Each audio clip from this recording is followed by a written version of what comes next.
Hello and welcome to the Action Network podcast, a UFC betting preview exclusive on YouTube during football season. I'm Sean Zerillo, joined today by Billy Ward to help you break down this weekend's Noche UFC card, to give you our best bets, favorite underdogs, top props, and more. And if you'd like to tell some of the bets that we discuss on today's show, make sure to find the quick slip link in the podcast and video description, or go to actionnetwork.com/bet now. 14 fight card from San Antonio, as I said, for Noche UFC. Start time 3 p.m. Eastern on Saturday, 6 fight main card at 6 p.m. Eastern. And then the Canelo fight, I would imagine, will be a few hours after the main card ends. The all Brazilian main event between Jean Silva and Diego Lopes in the featherweight division. Lopes does train in Mexico, so may get a little bit more of the crowd support. He is the taller man, longer man, 4 inches taller, 3 inch reach advantage. I think his run has been obviously very impressive with the finishes. I also think it's been a little bit fraudulent considering the fighters it has come against. A lot of guys who have durability issues or not the best strikers he's been able to put away. Gavin Tucker hit him hard once, got right into a submission. Pat Sabatini can't really strike, put him away. Sadiq Youssef, bad chin, and Brian Ortega, old and no durability at this point of his career. So I do think going against a truck like Jean Silva, who seems highly durable, who hits very hard, is clearly the better striker, is not a great matchup for Lopes. I actually did bet Alexander Volkanovski to finish Lopes. Was pretty impressed by Lopes's ability to maintain his pace, his cardio into the fourth and fifth rounds, despite never really being extended before. So that is a plus for me on the Lopes side in terms of the cardio, in terms of the durability, because you go back to the one finish loss of his career, it came in round two. It is, or the one knockout loss of his career, it came in round two. Did happen on the mat, though, via ground and pound, and it really just looked like he got exhausted on bottom, and the finish came as a result of that. I actually think his durability to head strikes is pretty good. I think we see a little bit longer of a fight. I don't see Jean Silva. I think Jean Silva finishes him, but I don't think it comes until later in the fight after some attritional damage. So potentially a same game parlay with Silva and the overs. Silva's point spread -5.5 points at -165, I think is very interesting, just because I do expect his cardio to carry. He's very calculated. He's very calm. The issue with it is that his strike differential is negative for his career, -0.2. Lopes -1.3 at distance over his career. Well, but it's just to say Silva is very calculated, and sometimes he could take his foot off the gas a little bit, looking for openings, looking for the kill shot, looking to land that perfect shot on his opponent. So I think there's a chance he could fall behind on volume in one or two of these rounds and potentially drop minutes in a fight he's otherwise winning with the bigger moments. But ultimately, I think this is an aura bet for me. I think Jean Silva is the guy. And I do think going forward, he's the biggest threat to actually being somebody who could have a competitive fight and potentially beat Ilia Topuria. I know Ilia's moved up to 155. I could see Jean doing that at some point in the future. Not saying he's going to beat Ilia, but I do think if there's somebody who has the hardware to stand and trade with Ilia, it might be Jean Silva. So I make his money line about -260 here. I like him as a parlay piece up to -250. And as I said, the point spread at -5.5, -165 interests me as well. It's just a little tough to get money down on that market with such limited availability. Billy, you're going on the other side of me on this fight. You like Lopes at 2-1 on the money line, and you also like him live potentially. So what's your entry point in terms of a Lopes live bet? Are you looking for 5 minutes, 10 minutes? Where's the target, and what's your price target on the money line as well? Yeah, to be clear, I put the pre-fight bet in our sheet. If you have the ability to bet this live, I would not bet this pre-fight at all. Just if anyone gets starched early, it's pretty obviously going to be Diego Lopes just getting, killed by Gene Silva. There's not so much risk of that coming back the other way. So I have, almost no interest in betting it pre-fight if you're on the Lopes side. My entrance point isn't so much a time, it's when Gene Silva lands big and if Diego Lopes is still there afterwards. And that could happen in the first round, second round, even the third round. We just haven't seen Gene Silva like really have to push through that. At least not since the Contender Series, where Kevin Vallejos actually beat him in the first round. That turned Gene Silva briefly into a grappler. Like he shot the takedown against Vallejos. Since then, he's finished everyone inside of, I guess, 3 rounds against Drew Dober. That was the cut, but no one really was able to power through the heavy shots from Silva. And as you pointed out, Lopes is very durable. He's been working his wrestling a lot. He's been training with the Oklahoma State wrestling team. Like if you go on his Instagram, there's tons of pictures of him wearing wrestling shoes with that orange backdrop. So I think that helps him a lot. The UFC, outside of Bryce Mitchell, who's not a great wrestler, he's a submission guy. The UFC hasn't really put him with any grapplers, so that's another big test here. And Lopez has the 5 round experience where Silva does not. So I am would not at all be shocked if Jean Silva puts him away, sometime in the first couple rounds, early third, or he has him so clearly hurt that we're not really interested in betting him live. I could also see Jean Silva, unloading at some point, Diego Lopez still there, and then Silva not really having a plan B. So again, look for that opportunity where Silva kind of gets off on him a little bit. Lopez is still there. Ideally, the price blows up to, plus 400, plus 500 because we think he's hurt. And then if he makes it back to the stool, then it's a different fight. Lopez is obviously going to work the grappling. That's a lot easier if your opponent exhausted himself trying to punch you out. So that's how I'm looking at it. I don't hate Diego Lopez pre-fight. I think he's, better than 33% chance to win this, but I'm not extremely confident in that, and I'm fairly sure we'll get a better line live at some point.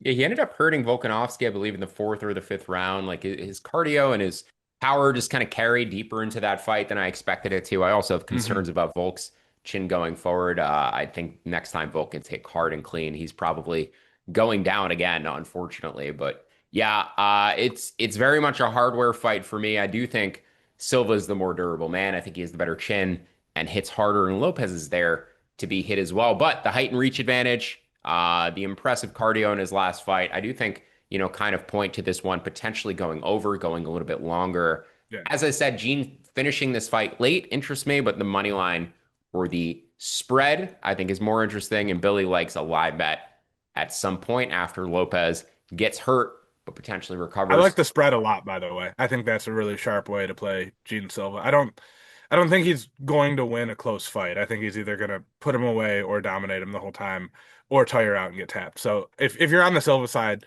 and you could even combine that, right? Like you could have the Gene Silva spread, and then if you get a huge price on Lopez live at some point, kind of hedge your bets both ways. Love that. Let's move on to our fight of the night. Billy, you have a write up for this one on actionnetwork.com. We're head to head here. Rob Font against David Martinez. Big age gap between these two, 11-year age gap. Martinez was supposed to face first Carlos Vera and then Quang Lee, who's also on this card. Now he's getting Font on short notice. As I said, 11-year age gap, but Font is the taller and the longer man. 3 inches taller, 4-inch reach advantage, which for him is crucial because he has one of the best jabs in the sport. So I do expect him to touch Martinez up with that jab. Potentially, though, I could see Martinez finishing him just because Font has had chin issues in the past. He's coming in on short notice here. Martinez is a fighter I'm very high on in general. I just think this is a big step up in competition. He's had one contender series fight, one actual UFC bout, just 27 years old, easily the toughest fight of his career. So, what did you see in terms of the tape and the odds here, Billy, that put you on the underdog? It's funny because I'm kind of on Martinez for the same reasons you're on Gene Silva in terms of the hardware. He is so much faster. The thing that really sold me on it, though, is he kicks to the legs really well and really early. And Font has a traditional boxing stance where his front leg, he's pretty heavy on it, like he's leaned forward. That makes it really hard to check leg kicks. He's been beaten up to the legs in past fights a little bit. Usually guys didn't stick with it long enough where it really mattered. I think Martinez can pull ahead early and put that money in the bank, so to speak, by beating up that leg. And Font's going to have to chase him all around the cage. Font likes to fight coming forward. He's a good bit slower than Martinez. Just foot speed, hand speed, all of that, especially at this point is, what did you say the age gap was? Like 13 years or something It's like that? 11 I years. forget. I think it's 27 against 38. Yeah. Like that's a bad spot to be in. And brings me to my other point, which is at some point we're going to see Rob Font really hit a wall. I don't think we have seen that yet. Every fight, the probability gets a little bit higher, a little bit higher. A fight against a super fast, karate stylist who also has good defense is a pretty likely spot for that to happen. The other bet I have on this one, though, is Font to land a takedown at plus 250. He doesn't often wrestle, but he can and has at certain occasions. I think if he wins, it's probably with his grappling more so than trying to trade with a faster, more durable opponent. He could get a takedown and not win, but if he wins, I think he does get a takedown. Plus 250 to get a takedown. So if you have that and the Martinez ticket, I'm pretty confident you'll cash at least one of those with a shot at getting both. Kind of hedges my position a little bit there. Um, Other thing I will say on Martinez that really impressed me in the tape, a lot of the guys with the karate or traditional martial arts style are not very defensively responsible. They keep their hands down and wide and they try to use their speed and movement. Martinez does that, but then in the pocket, he shells up like a boxer. Like he blends those two things really well. He's hard to hit clean, which again brings me to if Font's going to win, I think it's probably mixing in some grappling. And to your point, Font never been knocked out. I feel like we've seen him been knocked out like 10 times. If you asked me before this week how many times I've seen Font get knocked out, I would have said at least two or three. And I went back and checked. He's like, no, he's been knocked down 6, 7 times in the UFC, never been finished. That's got to regress at some point. You can't play that game forever. So there's that aspect to it as well. Font had a takedown against Corey Sandhagen, also against Chito Vera. Landed a couple against Cody Garbrandt. So he does mix them in occasionally. When he gets them, he doesn't get control for more than 10 seconds. He almost does them to alleviate pressure. So if Martinez is going to be the one running away, I'm not sure if he's going to be, necessarily going for them unless he gets hurt and he's doing it reactively to try to alleviate pressure. But yeah, I certainly think the number is interesting and, should speak to the fact that Font is normally the one getting defensively grappled. That's not going to happen in this fight. If somebody is going to grapple, it's going to be Font. So I think that's like the bigger aspect of the takedown prop.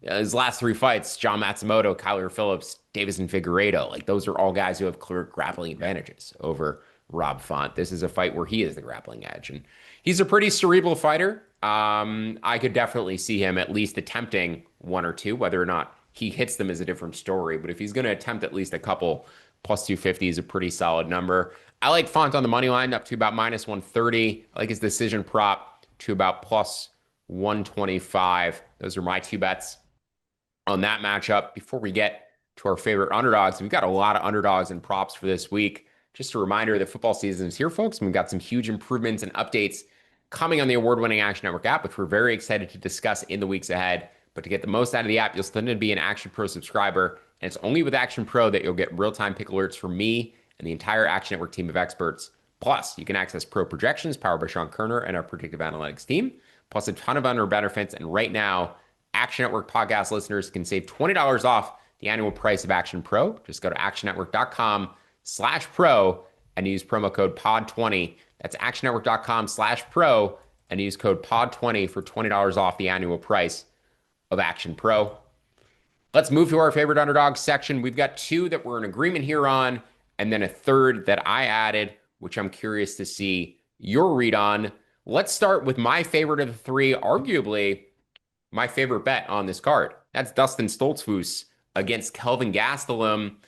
Gastelum, a lot of name brand value, but he is not necessarily in the prime of his career anymore. It's been 8 years since Kelvin Gastelum finished somebody inside of the cage. I think his durability is declining. He got knocked down twice in his last fight against Joe Pyfer. The takedowns are coming easier against him, just a 58% career takedown defense rate. And Dustin Stoltzfus, despite seeing slower, relatively slow in general, it's a little uncomfortable to watch him at times. He does have a clear wrestling and grappling advantage in this fight. He has been pretty durable as well. If he's going to land takedowns here, I think this is his fight to lose. I think he gets on top. He has a BJJ black belt. I think he could potentially finish Gastelum on the mat as well. So Stoltzfus on the money line, I make him about plus 140. I like him at plus 200 down to plus 160. And then also his submission prop. I think his submission prop is double the number it should be. It's 13-1. I make it about plus 650. So Stoltzfus on the money line and by submission. Billy, how do you see this one playing out? And how do you like Stoltzfus to win it? Big agree with you that this might be my favorite bet on the card as well. I Love really that. like this one. Kelvin Gastelum is 2-4 in his last 6 fights. Those 2 wins came against Chris Curtis via headbutt. It says unanimous decision on his record. The fight was 1-1, other than the round where Kelvin Gastelum clearly headbutted Chris Curtis and knocked him down in a round he was losing. If the ref saw that, waved it off, even told the judges that he saw it, that's a Chris Curtis win. The other win he has in there is against Daniel Rodriguez in what was scheduled as a welterweight fight, but Kelvin Gastelum said, nah, I'm not doing that. We're going to fight at middleweight. Very close decision where Kelvin Gastelum laid on top of him in crucial moments while outweighing him by 15 plus pounds. At the time we're recording this, 26 of the 28 fighters on the card have made weight. I'm sure you can guess, even if we weren't in this section right now, who one of the two exceptions was, it is, of course, Kelvin Gastelum, who just isn't taking it that seriously anymore, Yeah. right? Like he got near the mountaintop. And when that didn't work out, you see it with guys, it's just hard to motivate. Like imagine you were fighting for a middleweight title and now you're fighting Dustin Stoltzfus on the like main card opener of a San Antonio card. You're not going to care that much, right? Like it's just not the same thing. He clearly doesn't. Stoltzfus has a lot more to fight for. Yeah, I love Mission Prop as well. I think the first time Gastelum gets submitted, if he loses this one, I don't have that right in front of me, No, but no, he's been submitted a few times. That's that. Yeah, that was part of the reason I played it. Once you get Gaslam down, oh there yeah, are actually ways to finish him. He's his oh takedown. Brady recently, yeah, never mind. Yeah, his That was dumb. scrambling defense is okay. Like he's able to get up typically, but if you're able to keep him down, and Stoltzfus is pretty good pop pressure, guys are typically able to. Sean Brady found that Kimura, but he's Yeah. never been RNC'd, I don't believe, and that's usually Stoltzfus's go-to method is to take the back and choke dudes out for the back. But I think there will be opportunities for him to potentially at least attempt submissions. If he's going to get to the positions that we want him to in order to win this fight, he's very likely to at least find a position to also attempt a submission. So that's kind of the correlated like angle on the fight. Yeah, 100%. But yeah, I'm with you. I love this bet. I kind of love betting against Kelvin Gastelum at this point, which I feel bad, nothing against the guy. He was, put on some of the best fights in UFC history. Just kind of obvious where he's at in his career, where he's just trying to cash, his still big paychecks thanks to his past success by fighting guys like Dustin Stoltzfus instead of Prime Israel Adesanya. Yeah, the worst of the submissions was probably his heel hook loss to Jack Hermanson. Mhm. That was a fight he was favored in. I might have even bet him in that fight, and literally like got taken down. Just tried to get around, get up and turn his back to get away, and Jack just grabbed his heel, and Kelvin was like freaking out. So yeah, I mean he's not a guy who is technical in terms of his get ups. He will make mistakes in terms of getting up, and that will lead to opportunities for his opponents to potentially get something. He's lost by arm triangle. He lost by arm triangle to Chris Weidman as well. So that I think that's a very likely potential finishing position is Gastelum trying to scramble out from bottom and putting himself into an arm triangle. I think that's a very decent possibility. I'm not sure what Stoltzfus's arm triangle looks like, but I think he could have an opportunity to finish the fight in that way. Let's move on to another underdog that we were in agreement on. My model really liked Rodrigo Cezinando this week against Daniil Donchenko. It is the tough welterweight finale. I have not watched any of tough this season, but the market seems like it is very heavily skewed towards Donchenko this week. Cezinando is apparently bigger. We do not have official measurables on these guys. We may later today on UFC stats. There were no official measurables. But Cezinando is 3 inches taller, and I'm assuming the bigger man because he's fought at 185 previously. Donchenko has mostly spent his career at 155. So I think we're getting the guy with the grappling upside who's also bigger. My model makes him about plus 120. I would bet him down to plus 130. What did you see on the tape here, Billy, in terms of leading you to a bet on the Brazilian? Gonna be honest, also have not watched a single minute of The Ultimate Fighter in many years. I was very tempted because it was Sonnen versus Silva, or Sonnen versus Cormier, which, if you're gonna watch anyone do it, it's those two guys.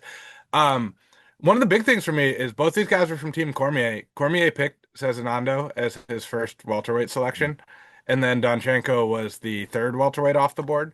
I think the market is overreacting. Donchenko's wins in the house were more impressive. He has a finish in a unanimous decision, but he also fought other guys with higher draft capital, for lack of a better term. So I'm basically trusting Daniel Cormier to know which one of these guys is better based on his selections, especially when we're getting the price we are.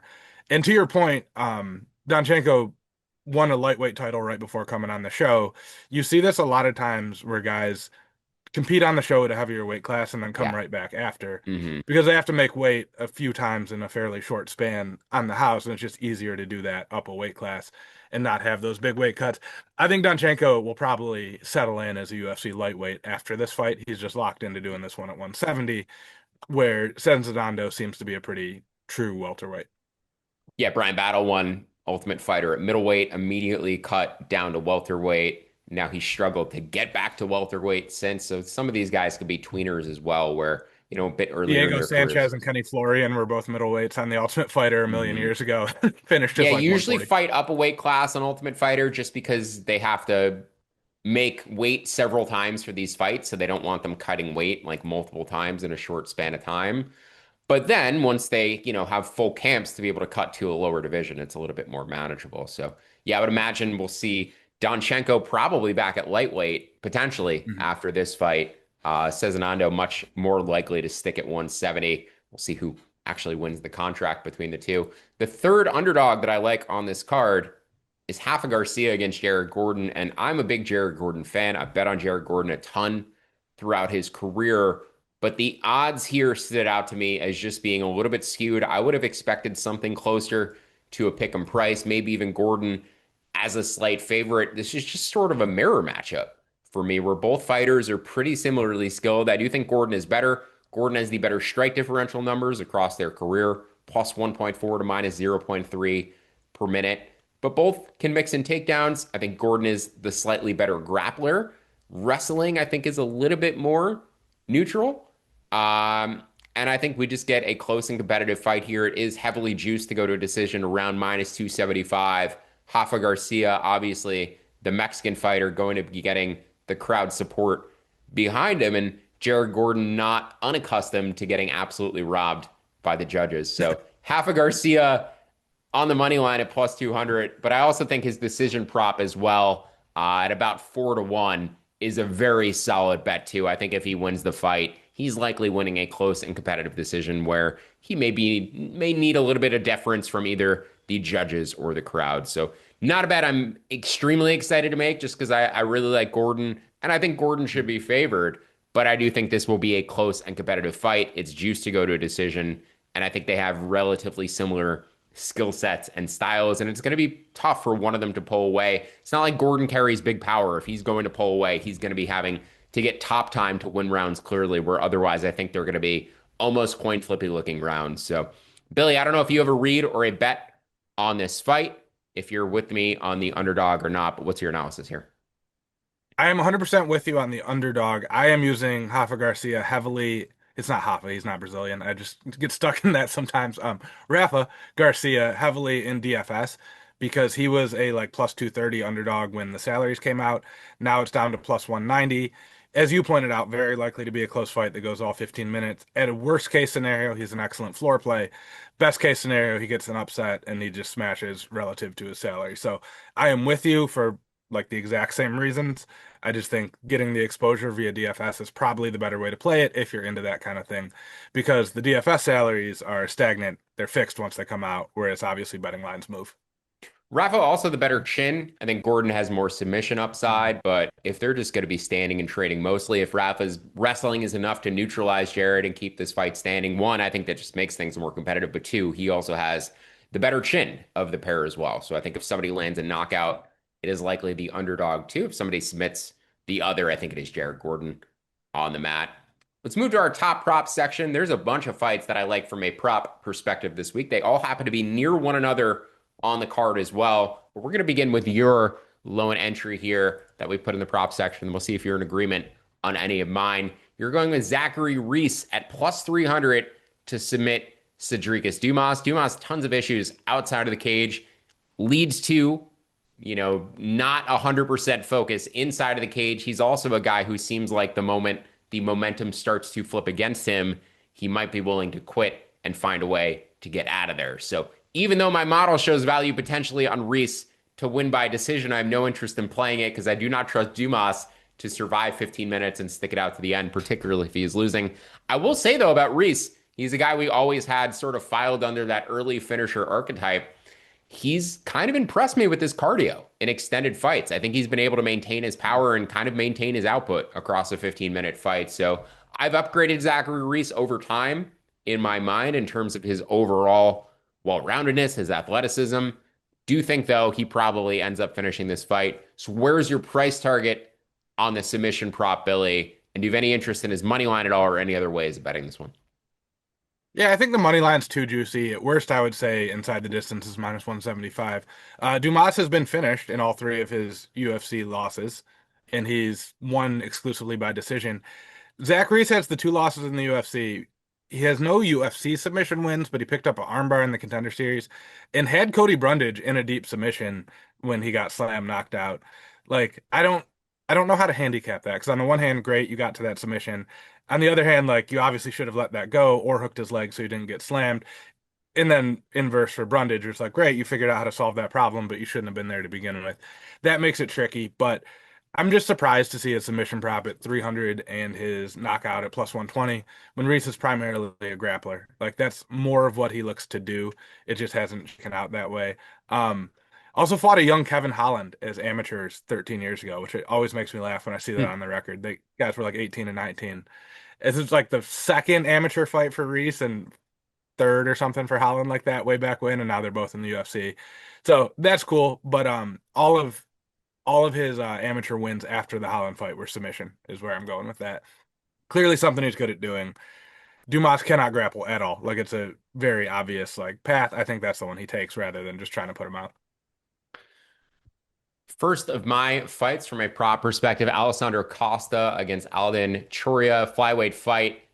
Troya coming over from Fury FC. We don't really have, again, reach numbers, height numbers on this fight, but he does have, he's 4 inches taller than Costa. So I'm assuming he is the bigger man. Costa, though, is actually UFC tested. Was very competitive with Steve Erceg, took a round off of him. He's finished 2 of his 3 wins after a split decision win on Dana White's Contender Series. I think he'll have the better cardio. He should have the grappling advantage as well. But I do like this fight ultimately to go to a decision. I make it about minus 150, and they're giving you plus money around plus 125, which is right in line with the featherweight or flyweight divisional average. So Costa Choria goes to decision around plus 125, and then Costa by decision at about plus 170. I'd make that closer to a pick 'em price. Billy, any read for you on Costa and Choria? No, I didn't get to any tape on Choria, and there's enough other stuff on this card, so pass on that one. Santiago Luna against Quang Lee, bantamweight fight. As I mentioned before, Lee was initially, I believe, supposed to fight David Martinez on this card until they shifted some things around. Luna, a debutant here, 21 years old, very raw, but eventually a very exciting prospect. My model absolutely loves him this week. There was a huge move in the market, taking him from plus 115 to about minus 135, and the majority of public picks and data are backing Lee this week. So the market has heavily shifted against public perception here, backing this UFC debutant who I said is very young. Another fight where we do not have reach data as of yet, but Luna is 3 inches taller. I'm assuming he is the bigger man in this matchup and the more powerful man and the likelier finisher of the pair. But I do like his decision prop, actually. I think Lee is pretty durable. I make Luna about plus 150 by decision, or plus, yeah, about plus 150 by decision. You can bet plus 260. And this fight to go to a decision, I make about minus 130. You can bet it at minus 110 currently. So Luna and fight goes to decision in Luna versus Quang Lee. Any reads for you here? Were you able to find any tape on Luna? No, didn't get to him either. I'm kind of with you more as just a Quang Lee fade though. Like I've not been super impressed by him. It was not great. The way he got knocked out by Long Zhao, which is a little bit scary for the decision prop. I think you're on the right side, but there's going to be some sketchy moments there on Quang Lee making it all the way through. Yeah, I may just bet Luna on the money line and trust the steam in the market move. Not that, the CLV is necessarily always indicative of the right side, but in terms of how I model these out and the pick percentages and the fact that there is skewed data towards Lee, but the market moves so heavily towards Luna, my models, projected a humongous edge on Luna this week. I'm actually gonna have to tone it down a little bit so it doesn't look so ridiculous and find a way to manipulate the data a little bit to just make it look a little bit more reasonable. Because right now I have like a 23% edge on Luna, Yeah. which I do not want to show as being the actual case. But he did pop up based on the way the market moved as the biggest edge for now this week. Jose Daniel Medina against Dusko Tavorovich. Funky cold Medina. Jose Daniel Medina. I like Medina to get finished this week by Dushko. He is 3-6 in the UFC, but he's finished all 3 of his wins, mostly over lower level guys. But I think Medina might be the worst male fighter on the UFC roster. Just does not offer anything in return. He has cut down all the way from 205 to 185, but aside from being potentially a big body for the division, I don't think he really offers anything back aside from durability and then potentially Homer Simpsoning people down the stretch of a fight. But Dushko can actually grapple. He can hit a little bit too. He's very chinny in his own right. He's a bit of a glass cannon, but I don't see enough power from Medina coming back to hurt Dusko in the early stages of the fight. Maybe late, maybe live for Medina, but Dushko plus 144 inside the distance is where I make his line. You can bet it at plus 160. And then his round two prop is plus 600. His round three prop is 10 to 1. That's mostly relying on Medina taking a beating for about 5 minutes and then potentially getting finished in the second or third round. So Dushko inside the distance at about plus 160, as I said, or plus 170, I think, down to plus 160. And then his round two and round three pops at 6 to 1 and 10 to 1. Any read for you on Medina against Todorovic? Yeah, I absolutely love your call. I can't believe we're even getting plus money on Dushko to finish this fight, given how heavy of a money line favorite he is. He's finished all of his UFC wins, like what against a guy who's extremely hittable and extremely grappleable, which is not a real word, but you guys know what I'm saying. Um, yeah, I don't understand the price discrepancy there. I would like on a personal level love to see Jose Daniel Funky Cold Medina, who is a practicing veterinarian. Like that's what he does most of the time. I didn't know He that. is like an active veterinarian who fights in the UFC like for fun. Would love to see that guy get a win. Don't think it's extremely likely. I also think it's telling that they're bringing Dusko back after losing three in a row. Yeah. Like they kind of it seems like they want to keep him around and they're trying to give him an opportunity to stay and look good against somebody like Funky Cold Medina. So yeah, everything's pointing the same way on this one. Yeah, Dushko's a fun fighter, karate style fighter, keeps those hands low, but all action and tends to either Get or finish get or get got. finished. So you could at least, if he gets a win, you could at least match him up with somebody fun, maybe give them, a nice highlight reel win, give him a step up in competition, let him get finished again, and then he cut him. Yeah, I'm not sure why a guy's getting a opportunity to lose a fourth consecutive fight after going 3-6, but this does seem like a very soft landing spot for him, and I think he's the A side of the fight, despite Medina likely having the crowd at Noche UFC. Another matchup, Claudio Puelles against Joaquim Silva, lightweight division. Pretty binary striker versus grappler for me. Puelles is very nasty leg locks, knee bars, but he is a bad striker. It's not a great takedown artist either. Just 36% takedown accuracy across his career, but does control the majority of grappling positions. Did land 7 takedowns in his last fight against Faris Ziam. I do think he's capable of getting top time here or finishing Joaquim Silva on the mat.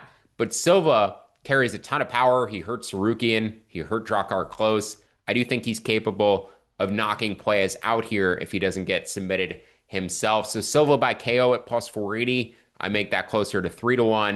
And then the fight to end inside the distance at minus 105 in a pretty binary striker versus grappler matchup for me. Any interest on the finish props or either side of that fight, Billy? I like the ends inside the distance. I would actually probably bet Poyas if that last fight that you referenced wasn't like 19 months ago. He's just been Mm-hmm. super inactive kind of throughout his UFC career, which is, you always wonder, right? Is it injuries? Is it illness? Are you not that focused? Like, why is that happening? I think he would be the money line side if, his very close split decision loss to Fares ZM came this March instead of last February or whatever it was. So ends inside the distance probably makes sense when one fighter Poyas, I believe, is like significantly better overall, but also has such question marks. I think that makes it a high variance spot. So I see the minus 105 is a good bet. Tatiana Suarez against Amanda Lemos in the women's strawweight division. Tatiana, we know, has the elite wrestling. 81% control rate for her career, just 35% for Lemos, who does tend to get taken down and put on her back. She's a good guillotine. She is capable of finding a submission in this fight, potentially hitting Suarez with one big strike and finishing her as well. But I do think she largely gets taken down and controlled and stuck on her back in this matchup. The props that I show value on are going to be sweaty. Fight to go to decision at plus 138 and Suarez by decision at plus 500. Probably prefer the latter of those two. I just think you're getting a much bigger payout, much less risk for the same sweat, essentially. I think Suarez just wins this fight via top time and control, potentially finds a late finish or late submission because Lemos now in her, she might be late 30s, early 40s. She's getting up there in age. I think she may just, fade in terms of cardio after getting wrestled for 12 and a half minutes. But fight to go to decision plus 138 and Suarez by decision at 5 to 1. Any bets for you here, Billy? No, I you must have got some crazy CLV on that Suarez by decision though, because the best I'm seeing now is in the plus 200 range. So I'm not sure if that changed. I Maybe would I, take I it. might have taken their line. I might have written him down backwards. That might have been Lemos's prop. Let me see. That would be my guess on that. Suarez by knockout is plus 500, plus 550. Yeah, Yeah, I'm I seeing. might have just written the line down wrong. Yeah, but I mean, I think plus 250 is still fine. Obviously, do not like Yeah. it as much as plus 500, but it's like I said, it's the same sweat. I do think she's like, if Lemos wins, I very highly doubt it's by decision. She would need knockdowns in separate rounds, probably, in order to win the decision without finishing Suarez, or just to keep the fight on the feet, and win the striking in general. I do not see her keeping it on the feet. So, yeah, it's really plus 250 versus plus 140 is the decision there in terms of Suarez decision versus fight goes to decision. Not as big of a gap, obviously. I would still probably lean towards the plus 250 or plus 200, though. So, sorry, go ahead, finish up your analysis on the fight. Oh no, you're good. 100% with you. If you think it goes long, you got to take the Suarez decision. This is another one. I think Suarez is like a borderline generationally great DFS play this weekend because Mm, if it goes 15 minutes, she gets a ton of takedowns or control time. If it doesn't, it's because she probably gets a submission given the money line price. And people don't like to play female fighters at the rate they should. Like if everything else about this fight was the same, but the name were male, the ownership would be like 15 or 20% higher on hmm Suarez. So that's a pretty like I'm with you. I'm getting my exposure that way though, just because it's a pretty clear opportunity in my book. She also may land a ton of takedowns and then win via Right. third round submission, like get a ton of points that way as well. I could definitely see sort of an attritional like win into a submission late. Mhm. So yeah, maybe even a Suarez SGP could be the way to go for me as well. The longer I think about it, I'm just a little bit sketched out about Lemos potentially getting finished down the stretch. So maybe Suarez and over 2.5 or over 1.5 and laying a little bit more juice to get that could be a way to go. I'll mess around with the prices and the SGPs this weekend. Before we get to our final bets and our best bets, if you're on Twitter, we have a great new feature. If you see a bet from any of your favorite action experts or anybody on gambling Twitter, you can now tag Playbook and tell our bot to build you a bet slip at a book of your choice. It will build it out for you with a quick slip link that opens right up to your sportsbook. So keep an eye out for our new tool, Playbook, on Twitter. Let's go to our best bets section. I've got a couple I'm going to give out. You have one fight in particular that you're targeting in the women's bantamweight division between Montserrat Rendon, now just going by Mont Rendon. Don't really know why she Yeah, shortened her name in half. Against Alice Pereira, not Alex Pereira's sister. This is not Alex Pereira's sister. Need to be very clear about that. But Alice Pereira, 19 years old, 5-0 record. Another fight where we do not have height and reach on a debutante. I do not know what happened with the UFC this week. They just didn't measure their fighters, I guess, until weigh-ins. I've not watched tape on Pereira, so I do not know much about her as a fighter. The model like the Rendon, she's not a fighter I'm ever going to back with my money. So this is a pass for me from a betting perspective. What did you see on the tape that led you to Alice Pereira? Tapology at the very least has height and reach. They have Alice as 5'10 with a 71-inch reach, which gives Mm, her about 2 to 3 inches over Rendon okay. in both those categories. I'm glad you mentioned that it's not Alex's sister. I've made sure to point that out. Alex's sister, who is also an MMA fighter, is Aileen Pereira. So Correct. one letter off. Change that C to an N. One letter, but like 15 years in age off, which is the big takeaway because his sister is closer to his age. Alice Pereira will be the youngest female fighter ever in the UFC when Mm, she makes the walk on Saturday. They are skipping the contender series with her. They are not putting her on an Apex card. They are jumping her right to like a fairly important event against a 36-year-old woman who is 1-1 in the UFC, 6-1 overall, and 3 of her 6 wins have been split decisions. Like there exists a world where Monsi Rendon has a losing professional record right now, if not for some very generous judging. The UFC knows what they're doing. They are not trying to get in the Monty Rendon business. They would not change her first name if they thought people were so invested in her previously. Um, they very much want to be in the Alice Pereira business. This fight is booked the way it is for a reason. Despite that, we're getting a little bit better price, a little bit of line movement against her. She is all the way down. I think minus 135 is the best I saw, maybe minus 140. Plus 400 on the knockout prop. She's finished all but one of her professional wins. Tape is very hard to come by, but she's a tall, fast striker, seems to have all the athletic gifts. And she has basically the same level of professional experience as Rendon, but is 17 years younger, which, we're not trading age versus experience here. We're getting both in the same fighter. So I think she's the pretty clear money line side, and then I'll have a little sprinkle on her knockout prop at plus 400 as well. like that. I'm gonna, as I said, give out a couple of best bets or final bets. You could decide amongst yourselves what these are. I think these both certainly lean closer to best bet.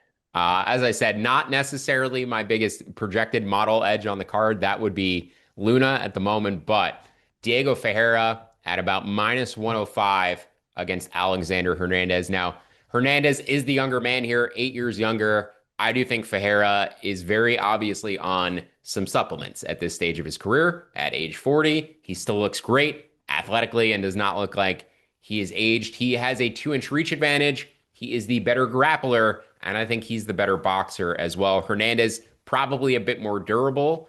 Power, pretty similar, but Hernandez has always been a guy who, if he does not get that round 1 finish, tends to fade in round 2 or round 3, particularly if you're going to push a grappling pace against him. So I would like to see Ferreira mix in some takedowns at some point, maybe try to submit Hernandez at some point, but at least get on top of him and make him work. And really, you look at Ferreira's last 4 losses: Grant Dawson, Mateus Gamrot, Gregor Gillespie, Beneil Dariush, all dudes who can wrestle, all dudes who can grapple. This is not, I mean, Hernandez can wrestle and grapple too, but it's for 5 minutes. It's not for 15 minutes. The Gillespie fight, by the way, remains one of my favorite UFC bouts in the past 10 years. Gregor Gillespie just decided, we're going to see who gets tired first. I'm going to keep wrestling and re-wrestling and re-wrestling until Ferreira had an actual like heart attack on the mat underneath him just from wrestling. It was one of the funniest fights I've ever seen, one of the craziest paces I've ever seen a dude push. But I think Ferreira is the more dangerous man here. And I think ultimately, even though he's 8 years older and pushing 40, I think he actually does have the better gas tank of the pair as well. So I projected him closer to minus 175, like him up to about minus 160. You can choose between his decision prop and his submission prop. I show value on both. I'd probably lean toward decision because I do think Hernandez is competent enough to survive on bottom till the end. But I do think he gets hurt at one point, and I think he could hurt Ferreira at one point as well. But if somebody's getting top time upside here over the final 2 rounds, I think it's Diego Ferreira. Did you ever read on this fight, Billy, or any bets? I'm with you. Actually, like the Fajita side, I think you could probably wait till live for a lot of the reasons you pointed out, Yeah. though. This might be a good live betting spot. Other than that, I'm mostly with you. Last fight on the card, we managed to cover all 14 fights naturally throughout the course of the show, which I'm pretty proud about. Jesus Aguilar against Luis Garule in the flyweight division. We always make fun of Aguilar's reach. He has those alligator arms, just the 62-inch reach, which I believe may be the shortest in men's UFC history. I know we've had a female fighter with a 59-inch reach, but in terms of men's fighters, I believe Aguilar maybe bottom of the barrel at 62, but Garule just a 64-inch reach. So it's not like he has some huge height and reach advantage here. But to me, Aguilar is basically two methods: overhand or guillotine. And if he does not land one of those two or both of those two, he's going to get wiped out by his opponent. I think Garule is going to land takedowns here, spend a lot of time on top. As long as he does not stick his neck into a guillotine, I think he'll be fine. So Garule on the money line. I show plenty of value at around minus 200, minus 250. He's listed currently.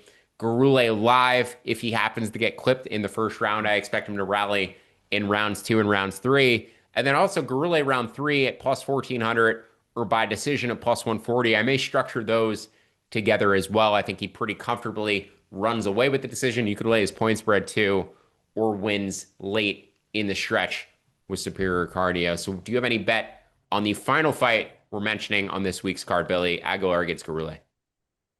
Yeah, no bet myself. I'm struggling to continue to bet against Jesus Aguilar because it seems like it should be really easy to avoid overhand right from a guy with the shortest arms in the UFC. And also, it's just never hard to not get guillotined. So, but it somehow works. And that is confusing me, and I don't like it, and it makes me sad. So I'm going to stop betting on against him at the very least.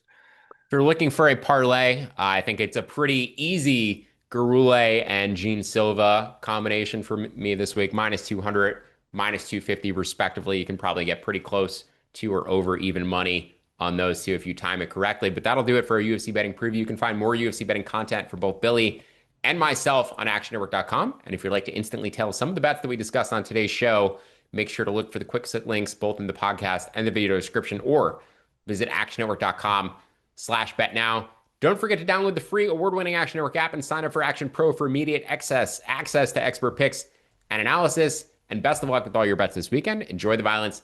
Thank you for listening. We'll see you back here in 2 weeks.